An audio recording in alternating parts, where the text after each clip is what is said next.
All right. So whoever installed some thing on my computer, which of course, because not you, the computer one, the office one, they've got this file scan, and so every time it's uploading, it's also file scanning, and I have no idea how to turn it off. Anyway, can't trust the IT department. Can't trust the IT department. Don't even get me started. We are having a conversation about the quality of the computers. No, just the quality of the computers that we are assigned for the type of work that we are doing. Mm-hmm. And of course, they don't align. Why would they? Why would they? Yeah. Why would you need a tool to do a job? Or why are they being a tool? Why? So, well, yeah, I mean, that's funny. People in firms work for the architects, not the other way around. It doesn't seem like people understand that. Like, we're the ones that actually are the service that's being provided to bring in the money to keep the lights on and everybody's You literally salary. are the machine. Yeah, right. Yes. So all of this started as a conversation based off of one of the BIM managers within the firm that just got a new computer, and it is about as slow as everybody else's. And you would think that somebody who is there to try to troubleshoot other people's work and all that other stuff would have a fancy schmancy faster machine. Well, especially when the cost difference between the machine you're talking about them having and the machine they could have is what, maybe $1,000, which is what, maybe a day's worth of their billable rate, which is amortized over how long they're going to have that computer. Exactly. It's nothing. It is nothing. It's nothing. It's nothing. It's a big whopping zero. It's a rounding error. Yeah, exactly. Yeah, Exactly. Those kinds of decisions are crazy. It's like, why? Yeah, why? I remember I used to take my computer with me to AIA conventions, and you and friend of the show, Brett, if you recall, used to him specifically used to laugh at me on the little janky computer. He's like, "That's what they've given you?" Ouch. Nothing like a little jab from up here. Exactly right. It's like, yes, that's what they've given me. How do you get any work done with that thing? That's like 2 decades ago. Not quite that bad. Well, sorry for your tech woes. Funny enough, it's not even mine right now. It's other people that are supporting me that should have the right equipment and don't. But whatever. This is an age-old issue. Yeah, this is. Yeah. Do you guys rent lease your gear or buy? I don't know. Yeah. I don't know. I mean, there's always been kind of a different arguments in favor of each one of those strategies for it's funny that firms. So the students now are running like BIM 360 and stuff on their machine because they're doing group projects and they're using Revit in the cloud. It's called ACC now, Cormac. It's called ACC now. Yeah, ACC. But anyway, well, it certainly ain't creative, and it certainly ain't constructive. But the creative is not part of it. Just yes, creative is definitely not part of it, and constructive isn't either. Construction. Anyway, and they were like, "Oh man, it takes so forever to open up my Revit model." And you hear their models tiny. Did they? Yeah, they don't even. I was just and like, you're like, oh yeah, the struggle. Look, how you fix for waiting around for 52 minutes? You don't wait for that. I'm like, let me show you. Yeah, I remember when you told me about that. That's painful. Jeez. That's just one of two. One of two. It's the bigger one of the two, but yes, it is still. Well, I had a little pain in the last few weeks, which was I just just to let you know, I'm still an Yeah. architect. I Are you? renewed my license and registrations, and yeah, Good, depending on the good, state. good. Yeah, so You're still renewing California, right? Keeping California. yeah, you can't let go of California. Right. It, it costs too much pain to get, Yeah. and dollars and ongoing effort. But I can't not do it. They've capped me. I'm a captive audience. So I'm keeping my first. You always love the first, right? I shake my head every time you bring up your Florida license. Yeah. Just like, will what? I ever use it? No. No, you will not. Is it nostalgia? Yes. It's to you, man. You are a nostalgia junkie. I am. You know what's funny is I was sitting here sketching. I don't know if you can You're you see? sketching. You've got your old Minolta camera laying around there. Like you've got your football teams. You've got you're a loyal architect and man of society. All right. Well, that's funny. I don't know. So what have you been up to? Well, besides renewing my license and going through the pain of all that continuing education and then paying the fees. All right. So why paying for all the Because I'm a procrastinationer. Yes, that's why. Yeah, and you didn't gift me any CE credit. Dude, if I could, I could give you all of the You ones could give that the you whole need for 2 years. You could distribute like this is the whole share the wealth, right? Like there's enough wealth out there to bring the bottom up. I'm at the bottom, you're at the top. Let's distribute. Let's redistribute. I don't know how I could gift you those. My California is so special that you basically have to find the needle in a haystack to get those kinds of credits. How many do you need for California? 10. Just 10. Just but 10? 5 ZNCDs and 5 ADAs, which are... What is the first one? Zero Net Carbon Design, ZNCD.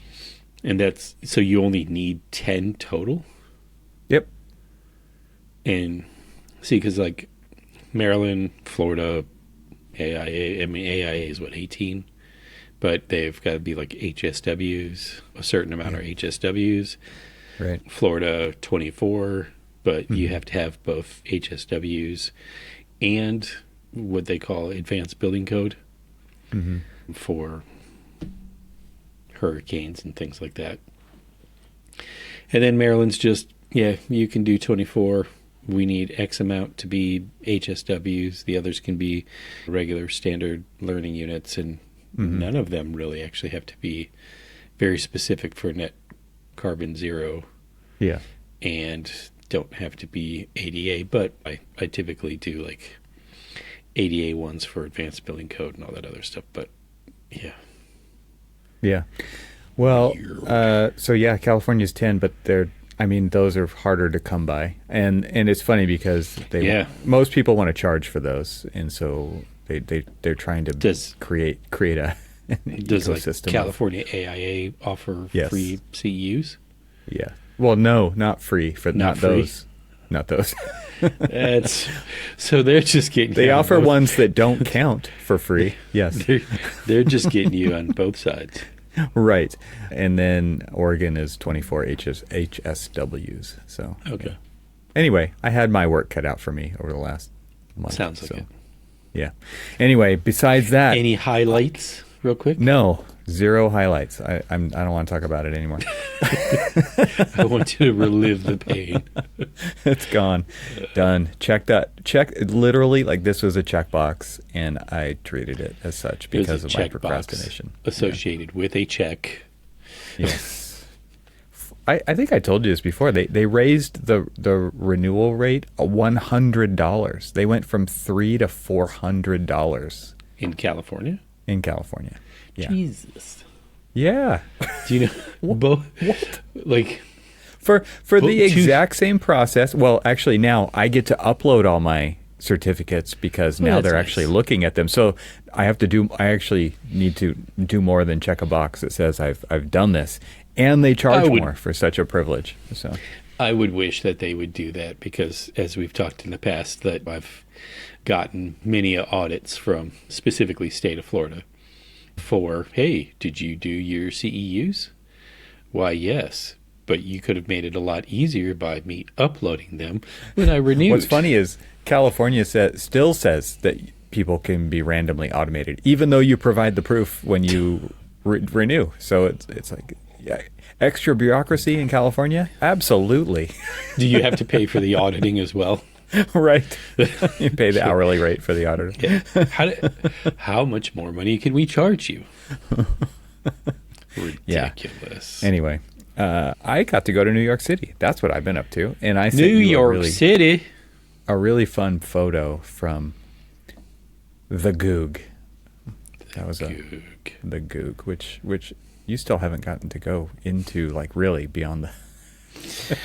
You know, we're not allowed to talk about that trip in our house because. Tell the story. What's the story here? I don't know if I have a story. I don't know if I'm that allowed matches to the quality of your story, or the situation at least of your story. Yeah, well, let's just say this was early on in my children's lives. We were in New York. We were touring around. We had lunch, and one of my kids got food poisoning and started feeling worse and worse and worse. And so... And you're like, just push through it. We got stuff to see. The trip was like, we were getting close to the Guggenheim, and we were going to go and do that anyway. And then this child couldn't wait much longer, so my wife rushed kid into the bathrooms, and the lady's like, oh, you can't go. And she's like, look, it's either I either get to the bathroom or you're cleaning up a mess right here. And so when she finally got said kid, I can't identify which. You can't out them. Is. Yeah, I can't out them just in case. And so it was let's just say we now refer to it as the Guggen slime.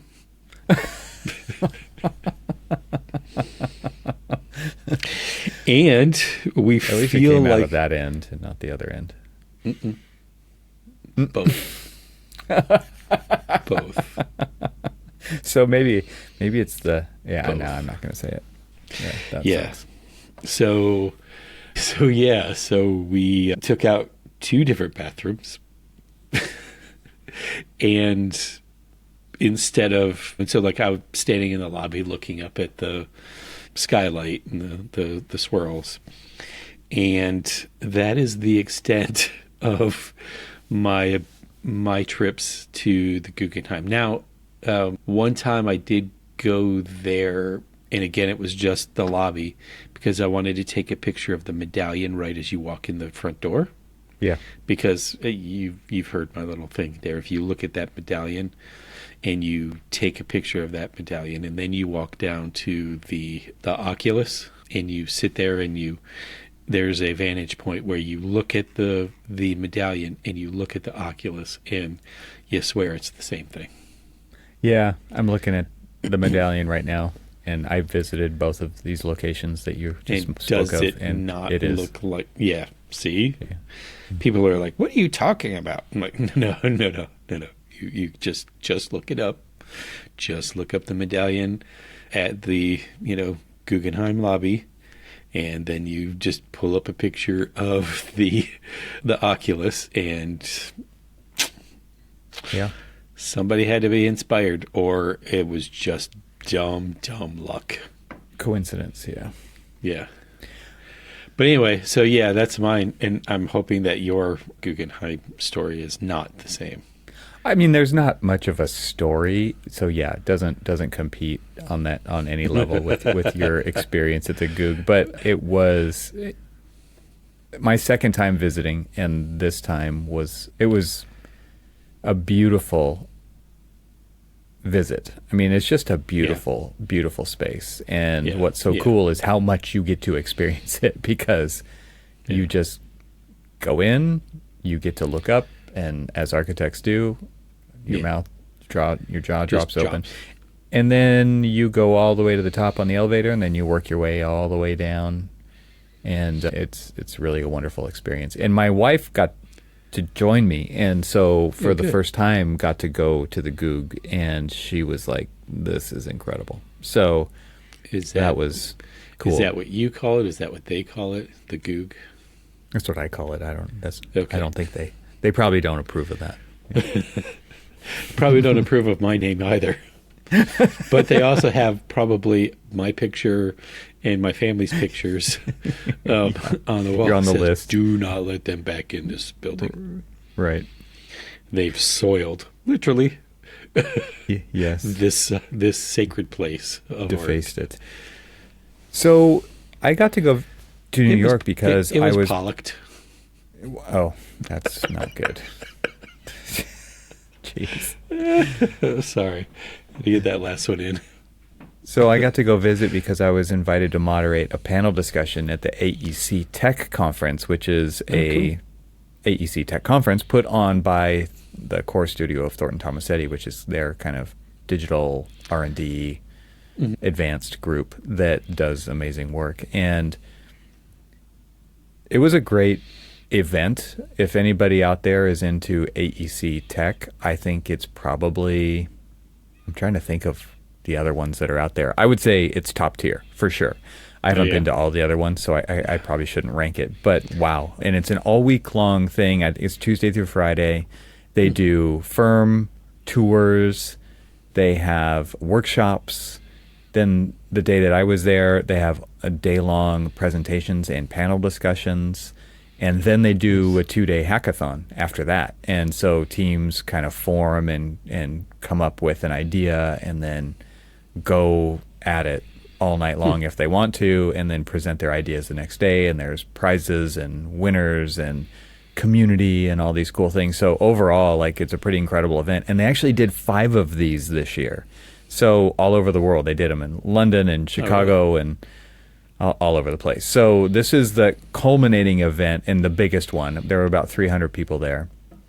And I just released an episode today of the panel discussion that I moderated. I recorded it also so that more people could hear it who couldn't visit. So if you want to check out the episode that I put up, I'll put a link to it in the show notes so you can hear that. But my panel discussion was 4 people on the panel who are all in top leadership positions in firms who got to those positions through a technology, I don't want to call it a track, but through a career trajectory around that of technology. And so, I mean, that's kind of what I would call maybe a newer shift in firm leadership development, where you actually have technology people at the table making decisions for firms. And so it was a really great, insightful conversation about kind of their journeys to those positions. Is this something similar to like a director of digital practice or something like that? Even more, CTO, CIO, and even CEO, at least CEO elect of HKS. So the 4 people on the panel, we had Jonathan Nelson from Populous. He is a global leader of their technology arena. Nirva Fereshetian, who is at CBT Architects in Boston, which we visited at the AIA conference. Yeah. And then there was Heath May, who is the CEO-elect of HKS, and HKS is a global firm. And then Shane Berger of SOM, who is like their chief design officer, technology officer. It seems like a small firm. Never heard of it. You may not have heard of SOM. Probably boutique. Yeah. So, I mean, it's just pretty incredible to see their journey to get to those positions and get to talk to them about it. And my goal was actually to really have the audience drive the questions. And so I'm kind of tired of presentations. Here's a one way, not a discussion, right? And so I really wanted to turn it into a discussion. So I kicked off with an initial question, and then I completely turned it over to the audience and let them drive the questions. And they brought it, man. They brought some super insightful, really illuminating questions. And so I thought if there's anybody out there who's, this is one of the things that we didn't get in school, right? We didn't get you could go down a technology path and work your way to firm leadership or have your own firm or any of those things. It was like you can be a designer. You should really be a designer, right? And then there was project management, and then there was technical, but the emphasis was always on design. Right. And there was really no other perspective given. And I don't know that there even was another perspective back then. We're old, right? Let's be honest. We're old, but you're old. You're old. Wow. You're grayer. I'm grayer on. Well, if I grew the beard, I would be even more. I would be a white beard. Santa. Yeah, but that, like I said, that wasn't even a thing for us. And then that has happened over the last 25, 30 years, right? To now, it is a viable path, and I think it's still a very big question mark for a lot of people of how does that even work, because it's still not something that is really brought up in any kind of conversation around the ascension of leadership and corporate ladders and all those things for new graduates to being a long time in a career. So though I don't want to, I want to encourage everyone to go and to listen to the episode. But what were some of your kind of like key takeaways? Or maybe like something that was interesting about like their path that kind of took them from what we were just talking about as kind of like the traditional path of an architect to leadership to somebody who is more of a technology-based career path, which back in the day would have probably just limited them in kind of like pigeonhole them into a specific thing and not CAD really support or something exactly like that. Exactly. Yeah. Right. Well, I think the thing that we need to acknowledge is that we don't do architecture without technology. Like there actually isn't such thing anymore as a quote unquote digital practice. Like, and our whole lives have it's interwoven, right? There is a, you can call it a technology layer, but it's everywhere. It's in everything. It's in how you order your food. It's to how you go to the car wash, to how you do your banking, to your doctor's visits. It's everything. It's everywhere, right? Yeah, I mean, you essentially have to drop the digital part of practice, and it's just practice, because that's what practice is these days. And if you aren't practicing that way, you're either doing like really small projects or you're not going to be around much longer. Well, and it's an intentional choice for some architects who are still practicing, and it's like, well, the ship has sailed, and I don't need to do that. And not only that, it's intimidating and frustrating, and there's real downsides to it as well, especially. Well, but I mean, isn't every practice, regardless, large, small, and everywhere in between, still influenced by the way that you implement all the technologies into the way that you do it, whether it's, I'm just a sole practitioner and I just do some form of BIM, or I still do CAD, or I still do things like that. It's still interwoven into the way that you practice. I mean, the second, like, where I'm going is like there was the olden days where we were just kind of like going from pencil to CAD, and we just sort of still looked at it as more of an extension of a drafting table, right? And now it is so interwoven into the way that we manage projects, manage all of the different aspects of it, finances, marketing, everything, that there is not one thing that isn't influenced by technology of some form, fashion, or whatever. I'm imagining there's a few people listening who are shaking their fists at the cloud right now, and which cloud?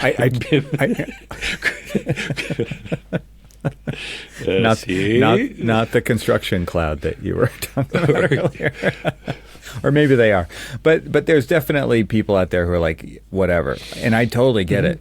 It's a thing that you have to contend with, and you can well, you can also choose not to contend with it. That's a legitimate decision as well. But modern practice, and especially big firms, which the representatives on my panel were all from, recognize that this is a thing, that there needs to be a path to leadership for these people because they understand it. And if the firm is only increasingly digital, you need someone in leadership or some people in leadership who deeply, deeply understand this stuff. And so I think if there's one big takeaway for me was just in the quality of the thoughtfulness of the answers that they gave. And because the conversation was varied because the audience was asking questions. It was not like a linear progression of tell the story about your ascension to whatever position they were in. It was coming from, how do you adopt technology? Tell me about the kind of people that the last person you hired. Like, it was all over the place. But the length to which they went to answer these questions was really, really incredible because it was nuanced. And they really showed how well they understood the question, but also they were really trying to give people insight into the thought process, whatever it needed to happen to answer that question fully. And I think that, to me, is like that vulnerability of putting it all out there is something we don't see that often in a dialogue with leadership in the profession. Yeah. And it shows how, I mean, now I'm going to admit to you that I haven't obviously seen it. So, because it just came out today. I was going to say it's hot off the presses. And so, it is. And I am looking forward to it, but I can just sort of imagine that this is kind of showcases like the mastery that you need in understanding not only where your firm is going, but where the profession is going. And we're not just talking about the profession of architecture, but the whole AEC industry and how it's going about and moving forward. And to be vital and viable in the profession, you need that mastery. You need that understanding. You need to know where your firm needs to position itself. And I would take that further and say you need people who to build on what you just said. Yes, you need that, and you need role models in those positions. Yes, yeah. And absolutely. To me, these people are examples that the audience, and I think the audience of this podcast, should they be interested in that, could strive and look at and just be like, wow, okay, there's somebody that I can identify with, or pieces of those individuals, and say, there's a path for me that I didn't realize was a path for me because my professors in school never talked about that as an option. Yeah. And we're always getting fielded that question of, what if I don't want to be the traditional architect? Like I am. I'm a traditional architect. I want to see a project from A to Z and all of those other things. And I have I'm going to say, and as you know, I have an understanding of how technology affects the process. And, what I do, I don't have a mastery. I don't have a mastery of it. Right. And I say, just show me what I need to know so I can get this project done, kind of thing. But that's not what we're looking for, and that's not what the profession needs. And so there is those people out there that are like, look, I like doing this. And it's understanding how I do my stuff, but then how other people in other realms of the profession. And again, when I keep saying profession, I don't just mean architecture. As you were saying, it's the AEC industry and how all of that stuff works together. I mean, really, those are and these are even what I say to my students is like, you're the ones who are going to reshape the profession. And you're at just this, like, we understand the technology of the tools we use, So, like, I'm over here flint napping with Revit, right? But, like, that's like nothing. That's just a tool for me to, like, produce drawings, right? That is not what is influencing the profession. Yeah. There was one answer to a question which was in regards to the last person that those individuals hired, and I wanted to highlight because I'm thinking about your students right now. Mm-hmm. I'm thinking about how do you make a way in this profession for yourself, and what can you do to position yourself for success? And because one of the answers to that question points in a direction that I thought was really insightful, and that is Shane Berger from SOM talked about the last person that he hired and why he hired that person. Okay, so there's obviously portfolios, and there's there's all these things that you could use as examples of your work ethic or your things you're interested in, whatever. But the reason he hired the last person that he talked about was because of their enthusiasm for what they do. Okay. And that excitement got him excited. And then it just said, okay, here's an opportunity for somebody who's really excited about something to get some room for a runway to and resources. Mm-hmm. I'm working at SOM, right? there's resources available to just see what can happen.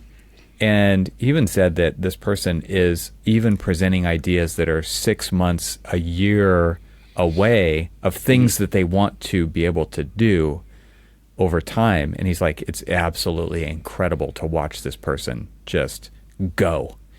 And I think that that's a really great kind of indicator of something that anybody can leverage to their advantage is passion. Right? It's excitement and passion for what you're doing. And it doesn't matter if it's technology. It could be design. It could be people-oriented. It can be so many different things. But how many times have you seen students present their work and they just seem like they're bored with it? And they just seem like, I'm just checking the boxes now. Yeah. And sadly, that is a silent killer, right? Like that, if somebody's bored with something, it's a clue that they're not into it, right? And I thought that it was just a nice reminder that we need to be excited in the work that we're doing, and that's hard sometimes to be excited in everything, but to find that spark that really is something that you're excited about and excited about sharing it as well. To me, is an indicator for that. So I know that this is going to sound generic when I say this, but in one of the juries that I was on, not of my own class, but of a friend of mine's, actually a friend of our show's, Kurt, who he was teaching a earlier studio last year. And he had invited the AIA Michigan president, who is also the dean of another architecture school nearby in the Detroit area. And what was interesting about it, and I love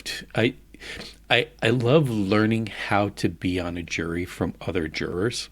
And I loved the way that his enthusiasm about the profession and really showing an interest in what they were doing kind of shaped how I would kind of re-ask some of the questions that I ask. But the one that actually was really interesting was he started this whole thing off and he would ask, did you have fun? Did you enjoy this? What excited you about what you excited did? About? Yeah. Exactly. And I was just like, why aren't we asking those questions? Why is it it's just like, oh, are you sure that this is where you should put your door? Or tell me how you get the trash out of this building. No, those are the get out of here. Exactly. It's like you're in school, we're trying to make the next generation of architects. Are you having fun? Do you enjoy this? Is this exciting you? This whole process, what did you learn from it? What do what are you going to be able to just take with you into the career to show everybody else, and including yourself, how much you actually love doing this and want to learn more and all these other things. And because it's not always going to be like that, right? Let's be totally honest. You True, have but still, very difficult days, difficult problems, difficult clients, and that needs to find its way up to the surface sometimes. And if it can, I mean, that's what keeps you in the career over the long haul. Well, so think about this. I mean, you and I have talked about this on numerous occasions on both the podcast and just when we're walking around buildings together and stuff. And it's just like these constant reminders of why we do what we do. Mm-hmm. And why we search out those reminders when times are tough, when things are hard, when, the project's beating you down or the clients have beaten you down or you're just exhausted.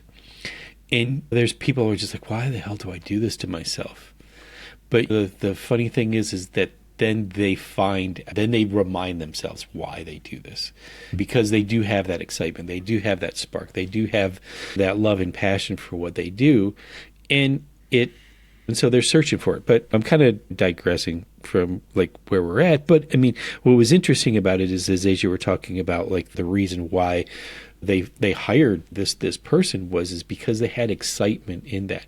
And honestly, if they have a excitement and passion for that, and they true excitement, true passion for it, even in the tough times, they're going to keep looking for that. They're going to keep kind of pushing in elevating what they do. Well, how lucky is that person also to find a place that sees that as a potential in that person? Yeah. And because how many positions exist where it's like, we just need you to run the Revit, right? We just need you to click faster, more, right? Click we need faster. you to, click harder, faster, longer. There's definitely an issue in the profession with that kind of hiring procedure, right? Yeah. Just to fill a need. And all firms have to fulfill needs, but also to be able to match that to passion and potential and creativity and excitement, rather than sticking somebody in a position and then saying, okay, now you're not going to be creative and you're going to work a lot and you're going to click a lot and you're going to not sleep as much and you're right. Like there's all of these downsides to it versus the upsides. How long is that person going to be at that firm? Yeah. You just kind of pigeonhole. It was joking with some of my students, and they're just like, yeah, I know that when I get to a firm, I'm going to start my career off doing toilet room details and stuff like that. And it just seems to be like they're already positioning themselves to kind of almost be let down in the profession before they even get there. Right. There's some like a healthy attitude to say, like, I understand that I have a lot of learning to do. Sure. Right. But yeah, what you're talking about, I see what you're saying there. It's like we need to watch out for that as leaders in firms. We need to watch out so that doesn't just become the hole that they are pigeonholed into, right? For because how many times? I mean, maybe you know somebody like this, Cormac Phalen. But it's like, you're so good at what you do, the reward for great work is more work, right? Like, yeah. Yeah. So actually, what was funny is I gave the very quintessential Cormac response to the one who's just like, well, I'm just going to be doing bathroom plans. And then as I was looking, I'm just like, well, you know why they are going to make you do bathroom plans? Because you lay out bathrooms like that. And I was pointing at their bathrooms. Because you got a lot to learn. Because you got a lot to learn. No, actually, funny enough, I made the joke, but the team was just filled with a bunch of like very talented kids that I just don't want them to lose. Like, I want them to go into a profession already jaded with expectations of limitations, right? Yeah. Well, there was a lot of other amazing presentations. I think that they've all been recorded and put on the Core Studios YouTube channel. Don't quote me on that, but maybe by the time this episode is live, they should be up there. So if they are, we'll put a link in the show notes. I do want to talk about another thing that I visited there in New York, though, that I thought was super inspirational. What was that? Little Island. Another one that is literally like a bucket list of like, how close have I been yet still not gone? Right.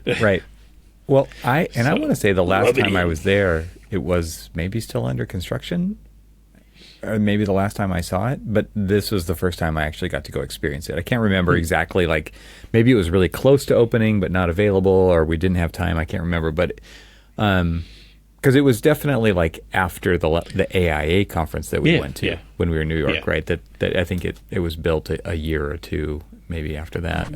It was something like that.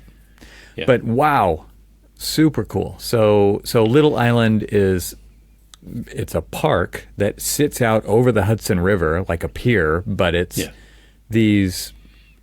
I don't know, tulip shaped. Of what a real pier is, It's a reimagining of a pier and a park. So it's this. It's very cool, and so it's by Thomas Heatherwick's studio, and so what's really interesting about it is how similar it is to the Highline, and yet it's very different, right? So because it's not repurposing, it's a new construction project. It's very immersive and.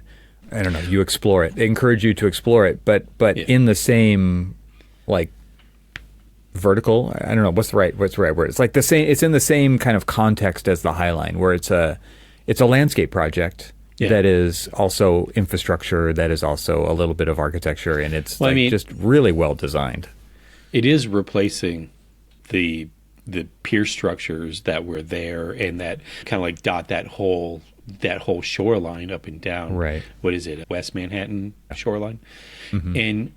And so it is a reimagining, but it takes it in such a completely different direction in the way that it's like, okay, normally we drive piles into the ground, we put a little flat surface on there, and then maybe some park benches and all of these other things. Maybe some AstroTurf. And there's the pier. And then Heatherwick, in very Heatherwick kind of fashion, says, no, let's do it this way. Well, it's super experiential, and that to me is the Heatherwick kind of through line, right? Is the human experience and the human scale of things. And I mean, that really reads in this project. Yeah, I mean, almost like it's on my bucket list of New York things to go and see. Maybe I might actually do that along with finally getting into the Guggenheim. But everybody that goes there had a coworker who was just recently there as well and took their family there. And so it was interesting because he was like kind of talking about how not only the way that he experienced it as an architect, but then the way that his kids experienced it, thing was completely different. And it was just this kind of, I mean, he was just enamored by the whole thing. It is enamorable. Yeah. It's beautiful. Yeah. We need more of those. We do. I mean, that is really a great point that we need more of these. Of course, they're bigger budgets. Of course, they take longer. And they are so worth it. Like, it is just such an amazing resource for the people who get to experience it. Where has the whimsy gone? Yeah. It's like, I mean, what is it, the vessel? Is that what it's called? I always call it the pine cone. But I mean, it's a folly that is purely intended to be something that affects your experience of a place, right? It's like, okay, you're there, you're outside of the vessel, you're looking at the vessel, and you're like, what the hell is this thing all about?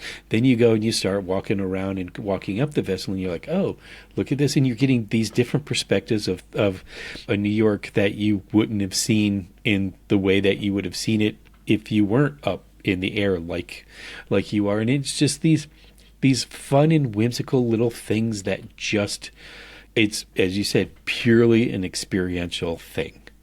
And it doesn't have to, like, I've heard people criticize, like, well, what's purpose does it serve? To have fun.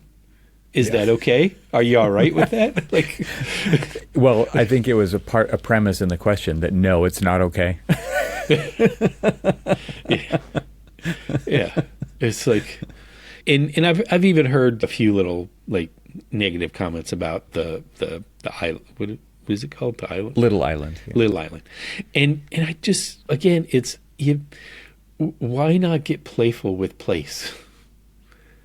In fact, actually, what's interesting is that there is a part of the assignment that the students are working on right now where they do have to do a little bit of like placemaking of a site next to the building that they're creating to kind of like tie it in to that, but also kind of create kind of this accessible park for everybody to kind of enjoy.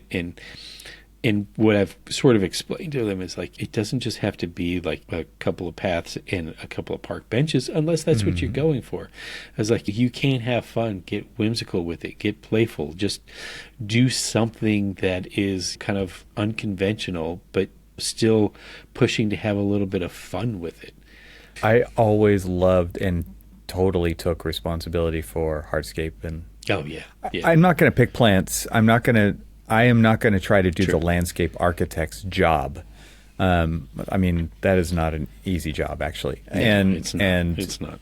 But I love the integration of architecture and landscape, which I call hardscape. Maybe that's the wrong word, but like to me, that is such a fun design challenge. It's really cool. And to me, it's kind of an imperative, right? I mean, like, you design a building, okay, so you set the thing down on the landscape. Is that it? Is that you're done? Right. Like, is that where the design starts and stops? I mean, what about the experience, the procession to the building?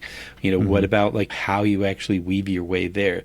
Think about like how you've got like even the simple little moves that, like, let's just say like Wright did, where he would bring you up to a place, but then you would always sort of like turn away from the entrance and then turn towards the entrance, and then and you kind of curate the way that you're experiencing not just the architecture, but the place and how they're integrated together with landscape and everything else. And I mean, to me, that's all part of the program. Well, that's part of that human experience, right? Like Yeah. it's not like I'm not in the building, now I'm in the building, and there was no transition. I mean, well, of course that happens quite often, right? And it's harsh. It's super harsh. Yeah. It's not like the kind of like the traditional MEP solution of it's just like, well, 5 feet outside of my building. Well, that's all the civil engineer's job. So I'm done. Wash my hands of it. Like kind of thing. You're like, but it's like, but for us, it's like, wouldn't the experience be better if we were able to kind of curate how we got to our building and how we saw and experienced not just the four walls and roof, but the experience to it. You know? Yeah. I don't know. Maybe we're just weird. Well, I think part of it comes from my appreciation of nature and the outdoors, right? And I know not everybody has that, but that to me is what's always driving that, is like, how can I weave these things together? So you have gone to Taliesin West, and I've gone to Taliesin. It's not easy. Just that's it. That's all just it is. Taliesin. Yeah. And one of the strengths of the experience of, let's just call it a house, isn't the fact that you're just getting it, I'm going to walk up to the front door and go into the house. It is how he curates you through the landscape, all of the spaces that are created, all of these like little moments of like just discovery, right? That aren't architecture, as in like this is the wall, this is the window, and all this other stuff, but it's all of the other things that makes that it's wall still and spatial. window and everything. Exactly. Yeah. And with that, and then so like, because it even extends into the building, because then when you go inside and you're looking at how it's positioned on the site, and you you're have that looking through connection the window, back out. Exactly. Yeah. And if we're not doing that, why? You're leaving you're money leaving on a the whole table. exactly. Yeah, exactly. Totally.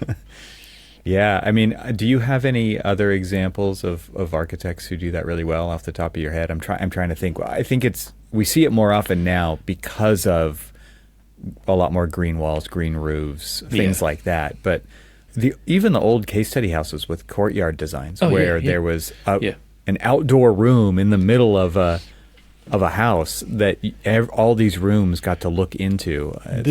There's so many good examples of this. My little summer trips and things. And then when I went for my daughter's spring break back down to Florida, and I dropped her off so that she could go have fun at the amusement park. And I went to go have amusement park of my own, which was going and visiting a couple of different architectural campuses. And what was interesting about that is like the difference between the experience of like this new campus that was the centerpiece of this campus is Calatrava's building, which obviously I'm hoping that there's more to come to really kind of like set the stage of like this experience. And really it was sort of not there yet, or hopefully it's coming, but it was not there. It's in the master plan. Yeah. Yes. But then you go to Florida Southern, and Florida Southern College is the college that Frank Lloyd Wright did.